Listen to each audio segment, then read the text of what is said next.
When I started to write this video, I called it a brief history, which, 44 footnotes later, is not that. I've put timestamps for each decade if you fancy learning about one specific era. If you're new to the Formula 1 world and want to know more about the teams and their history, this video is for you. I am planning on covering all the teams currently on the 2023 grid, from the now dominating Red Bulls to the struggling legends that is Williams. I'll start off with the team I'm most fond of, and that is McLaren Racing.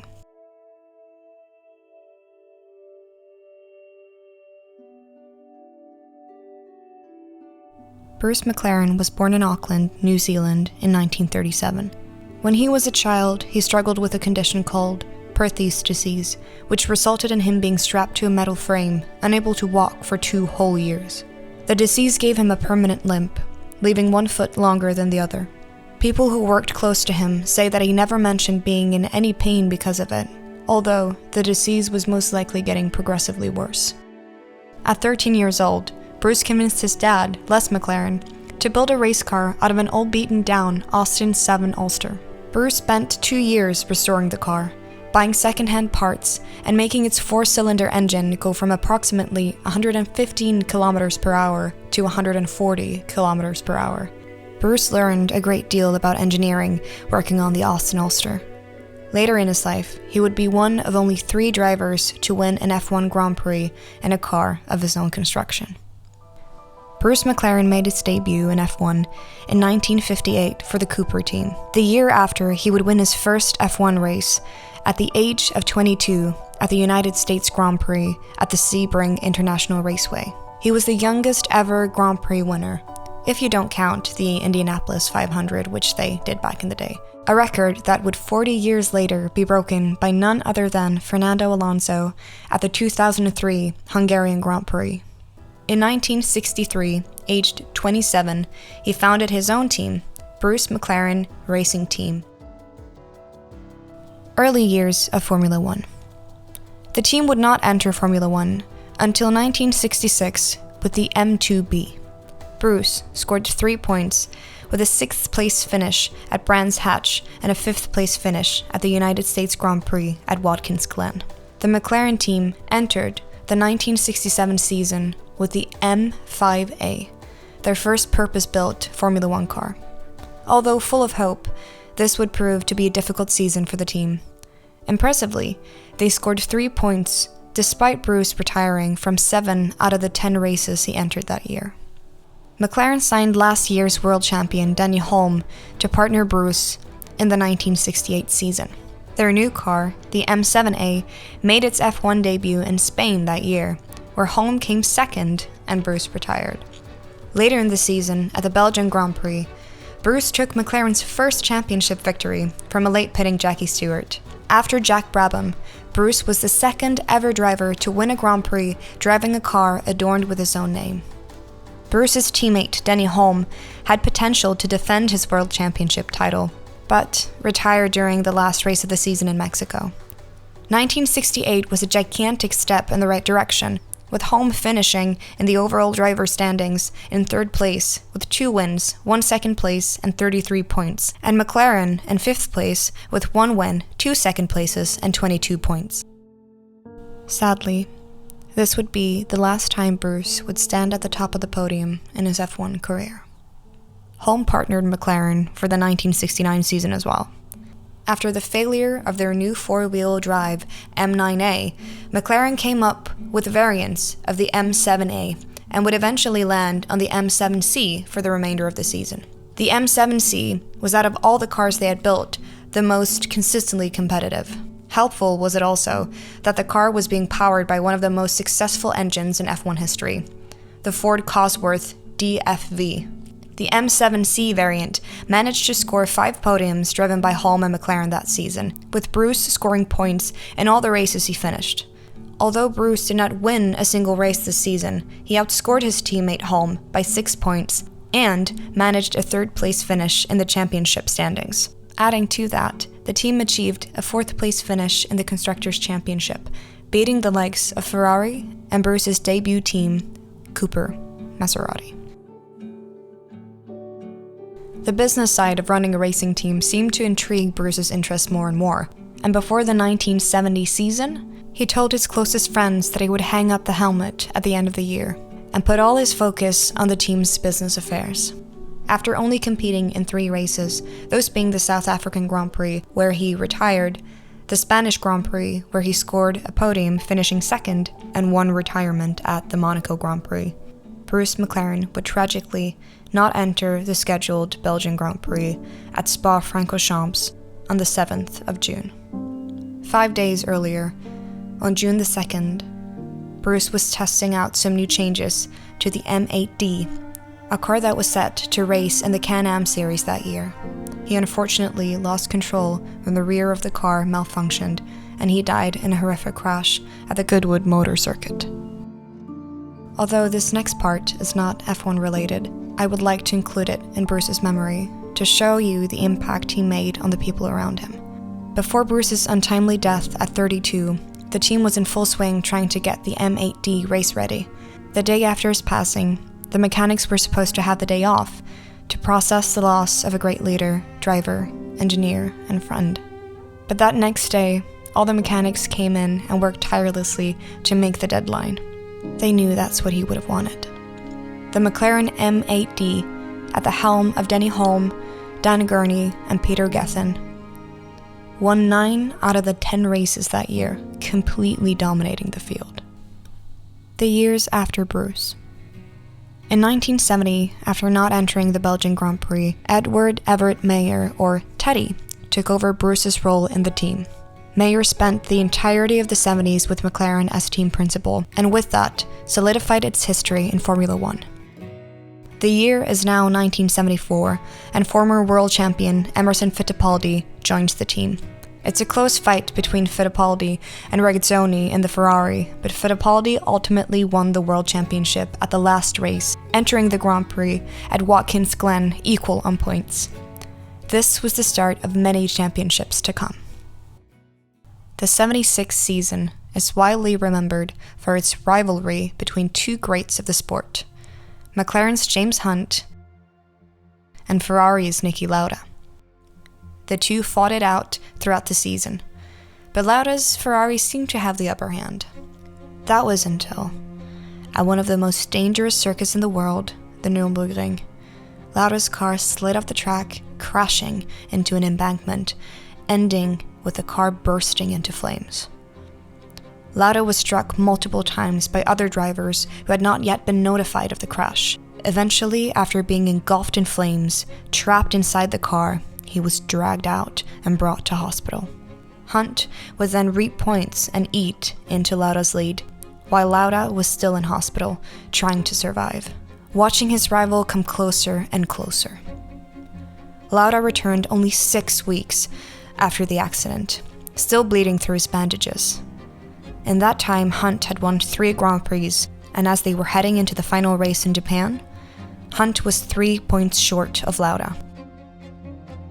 Due to the heavy rain, Lauda did not feel safe in the treacherous conditions and retired from the race, effectively giving the World Championship to Hunt. And so, James Hunt became the second ever driver to win a championship with McLaren.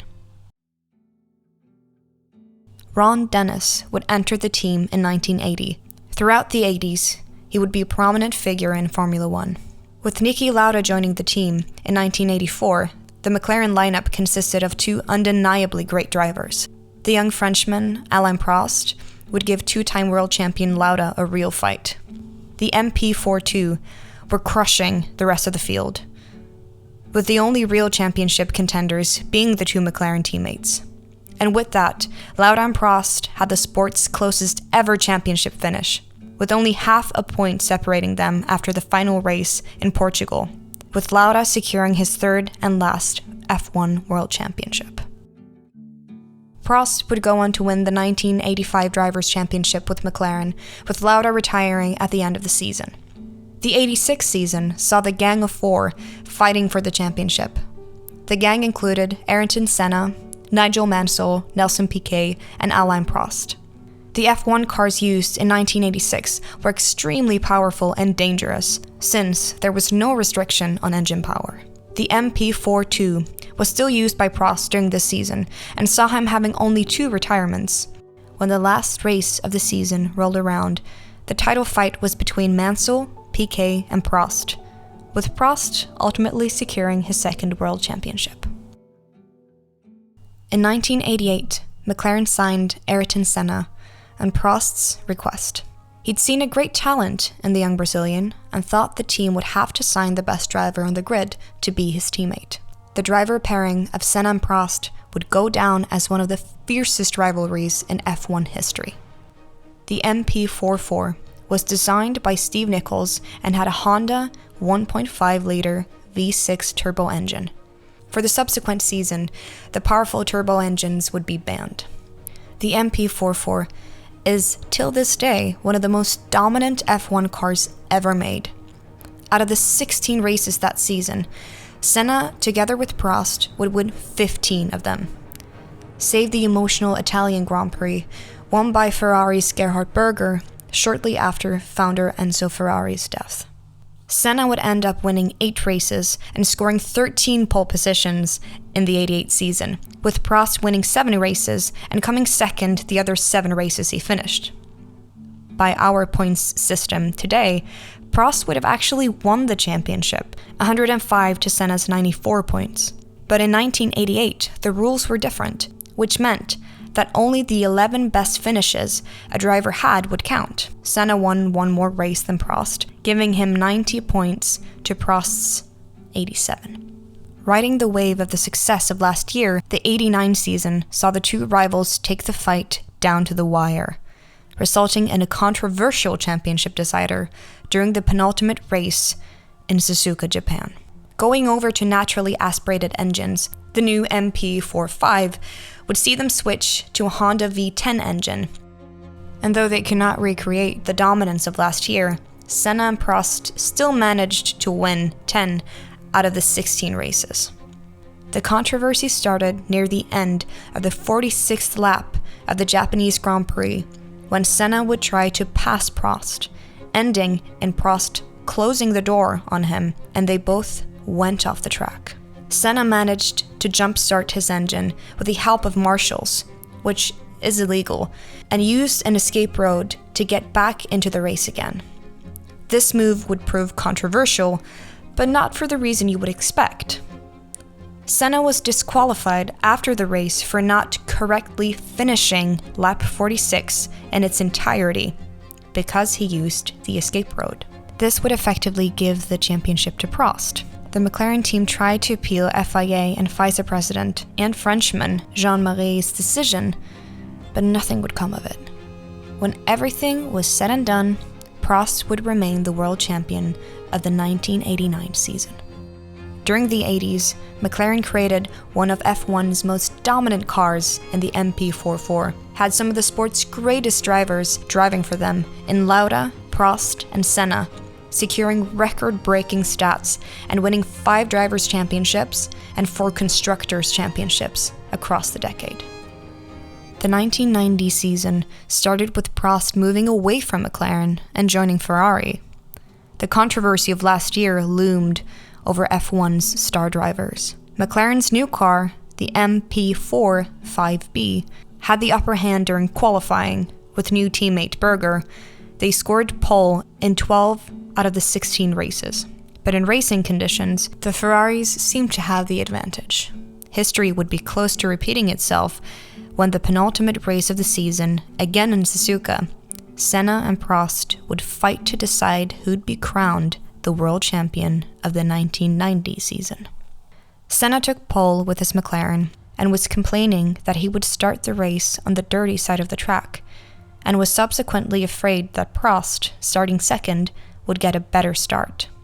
It happened as Senna predicted, and Prost shot into the lead.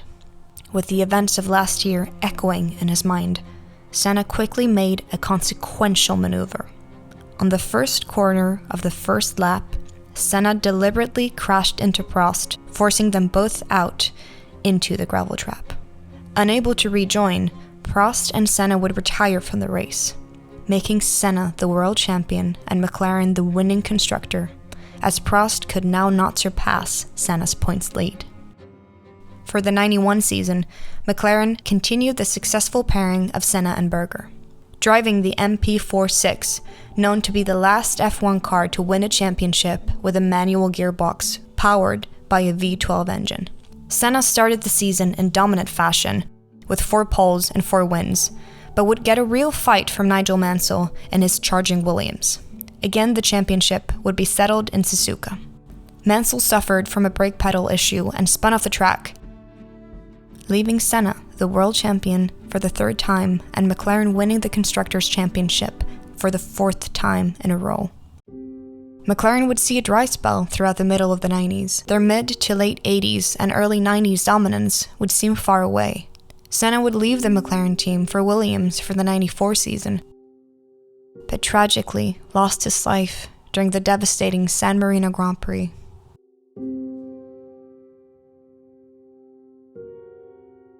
Since 1980, McLaren had won at least 1 race each season, and would in 1994 see their first season without a single win. In 95, the team would partner up with Mercedes, which would prove itself to be a fluctuating but ultimately successful relationship, lasting 19 years until Mercedes became an independent team in 2014. The 96 season showed Scottish David Coulthard team up with a flying Finn, Mika Häkkinen, to drive for McLaren. Retirement plagued the 97 season as the teammates DNF'd in conclusion 11 out of the 17 races. But during the last race in Spain, Häkkinen took the checkered flag, giving fans a little taste of what was to come. The new MP4-13 was designed in part by legendary engineer Adrian Newey, who joined the team a year prior. The addition of Newey turned out to be a stroke of genius. Häkkinen took 4 fastest laps, poles, and wins during the first 6 races. Throughout the 98 season, Häkkinen never finished lower than 6th except for 3 DNFs. Schumacher and his Ferrari took Häkkinen to a championship decider at a circuit you might be familiar with by now, Suzuka. There would be no fight like we'd seen years prior with Senna and Prost. Schumacher stalled on the grid and had problems with his tires, which ended his race.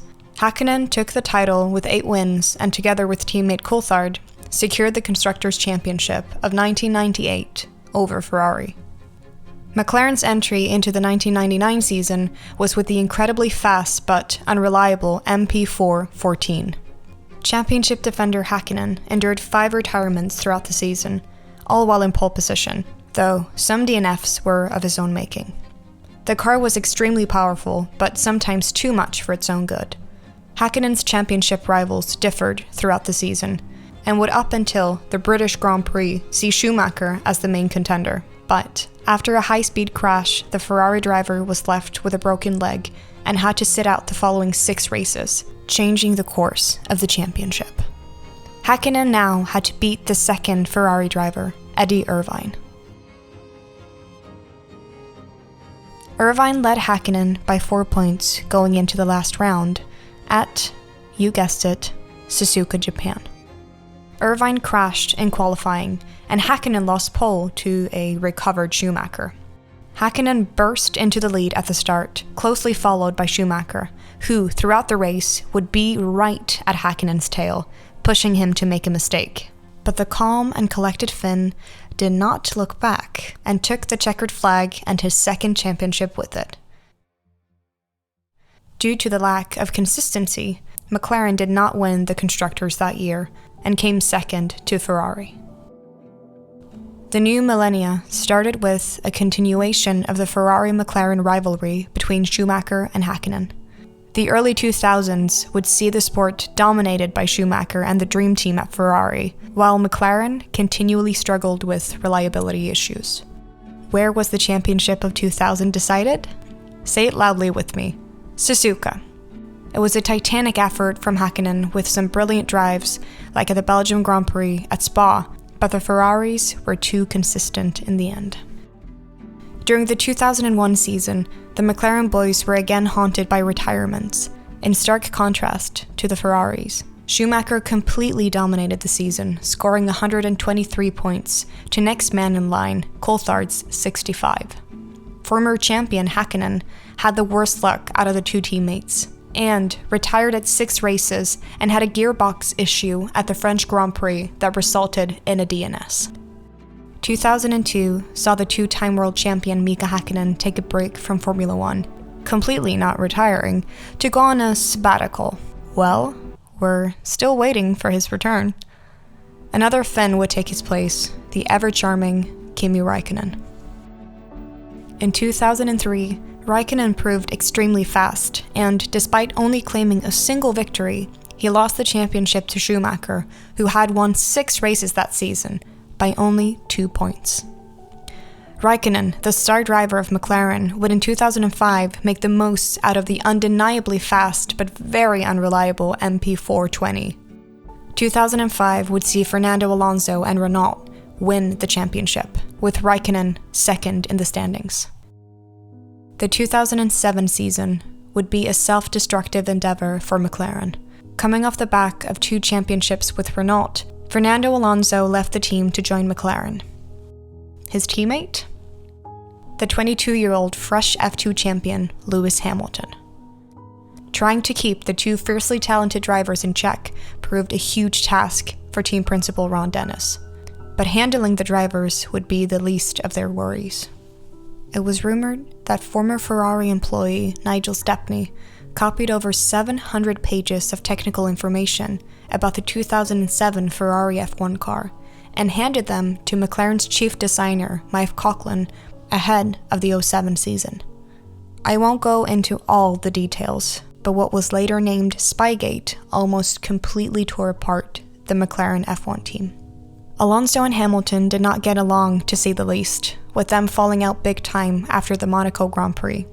Alonso felt the team was shifting towards Hamilton, focusing on him becoming the star driver. When Ferrari accused McLaren of stealing the documents, the evidence was not strong enough and McLaren was free of the charges. For a little while. Things would change after a qualifying disaster in Hungary, where Hamilton defied team orders and Alonso in return hindered Hamilton to complete his flying lap. Alonso would allegedly threaten to release incriminating evidence to the FIA in the form of emails sent within the team. It ended in Alonso leaving the team at the end of the season, and McLaren being fined an unprecedented $100 million, leaving them disqualified for the Constructors' Championship, but the Drivers' Championship was intact. At the end of a turbulent and messy season, the McLaren team fumbled a relatively easy win, and Ferrari ended up taking both the driver's title with former McLaren driver Kimi Räikkönen and the constructor's title. Alonso and Hamilton equal on 109 points, and Räikkönen a single point ahead. This was arguably the beginning of the end of McLaren's glory days. The repercussions the team faced was immense. The next years would prove a difficult recovery. Finnish driver Heikki Kovalainen teamed up with Hamilton for the 2008 season. Ferrari and McLaren would again see a championship battle between their drivers. This time, it was Brazilian Felipe Massa and Hamilton. The title would be decided at the last race in Mexico, where Massa was crowned champion for a few seconds, until Hamilton passed Toyota's Timo Glock for 5th place and won the championship by a single point. The 2009 season saw a substantial rule change set by the FIA to try and reduce the cost and bring the teams closer. McLaren unfortunately did not get the regulations right and would have an overall poor season compared to latter years. The McLaren-Mercedes partnership was undoubtedly tainted after the scandal of 2007, and the team would see a significant drop in performance over the 2010s. 2009 champion Jenson Button joined the team alongside Hamilton for the 2010 season. With 2 champions at the team, they had a strong lineup. Rondennis stepped down as team principal, and Martin Whitmarsh took over. The team bought back Mercedes' 40% stock in the McLaren Group, but continued a relationship with them through sponsor deals and engines until 2014. Ultimately, the early 2010s were dominated by Red Bull and Sebastian Vettel. The team would be close in the championship fights up until the new rules of 2014. Championship winner Hamilton would leave the team for the 2013 season to join Mercedes, and would go on to make history with them. McLaren would see a return of Dennis in 2014, who came back as CEO. In 2015, they signed with Honda for engines, hoping to remake the success of the 80s. Alonso came back to the team alongside Button.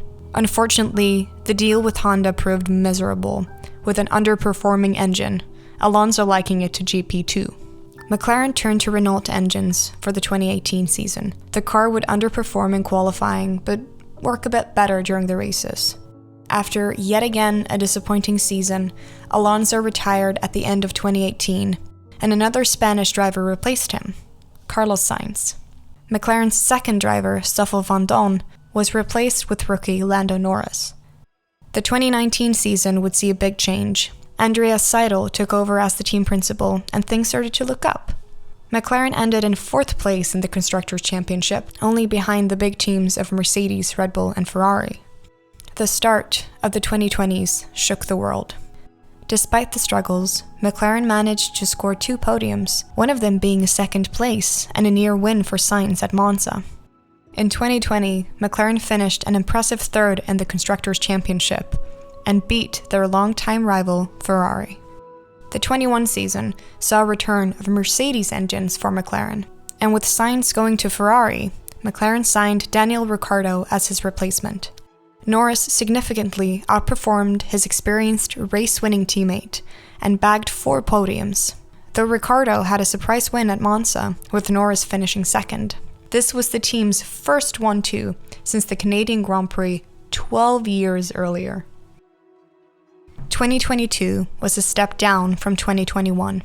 Both Ricciardo and Norris struggled with the car, and the team did not adapt well to the vast new technical regulations, rushing in a new era of Formula 1. There were some highlights, like when Norris managed to get a podium finish at the San Marino Grand Prix. After a mediocre season, McLaren decided to drop Ricciardo for F2 champion Oscar Piastri for 2023 and signed Norris on a multi-year deal. As of February 2023, that's all I have. I am truly a huge fan of this team and would love to see them back at the top fighting for podiums and maybe even wins, and maybe even championships. So we've come to the end of the video, and thank you so much for watching. I hope you learned something about this team that I love so much. So I want to know, which McLaren era did you enjoy the most? Let me know in the comments. Until next time, later.